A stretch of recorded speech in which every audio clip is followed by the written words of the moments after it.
Superb. No words, no words. Fantastic. No words. It's a classic, it's an epic. మళ్ళీ ఇలాంటి సినిమాలు రావాలంటే ఇప్పుడు ఏమో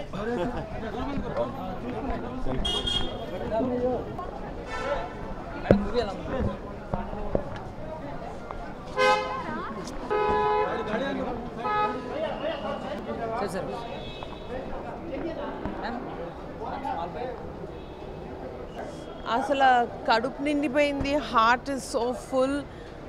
అండ్ చరణ్ అండ్ తారక్ ఇద్దరు అసలు పండగలా చేసేసారు మాకు ఇవాళ. So happy and so satisfied to see both of them perform. Off screen real brothers లాగా చేశారు. అసలు ఎంత బాగా చేశారో ఇద్దరు, ఎంత బాగా చేశారు, ఎంత ముద్దొచ్చారో ఇద్దరు. So happy. అది అడగాల అసలు. సూపర్. ఇద్దరు చాలా బాగా చేశారండి. Thank you. వాళ్ళిద్దరిది లాస్ట్ ఆ ఫైర్లోంచి వస్తారు చూడండి, అది వాళ్ళిద్దరిని కలిసి అలా చూడటం చాలా హ్యాపీగా ఉంది. Thank you.